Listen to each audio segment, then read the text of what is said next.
ஒதுக்கீடுகள் அதிகரித்த போதிலும் சிலர் நிதிக்காக அழுகின்றனர் என்று பிரதமர் மோடி திமுகவை மறைமுகமாக விமர்சித்துள்ளார்.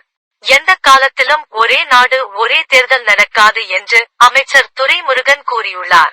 அரசு நிகழ்ச்சி மேடையில் எனக்கு வேலை இல்லை என தமிழக பாஜக தலைவர் அண்ணாமலை விளக்கம். ராஜபாளையத்தில் கடந்த 2 நாட்களில் 80 பேரை கடித்த தெருநாய்கள். அதிகரித்து வரும் தெருநாய்களால் பொதுமக்கள் அச்சம்.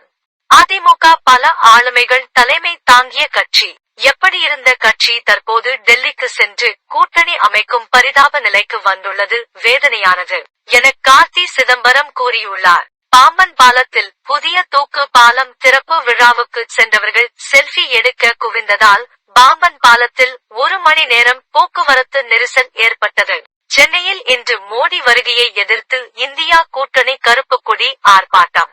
நீலகிரி மாவட்டம் ஊட்டியில் 130 கோடி ரூபாய் மதிப்பீட்டில் கட்டப்பட்டுள்ள அரசு மருத்துவக் கல்லூரி மருத்துவமனையை தமிழக முதல்வர் மு.க. ஸ்டாலின் இன்று திறந்து வைத்தார். நன்றி, வணக்கம்.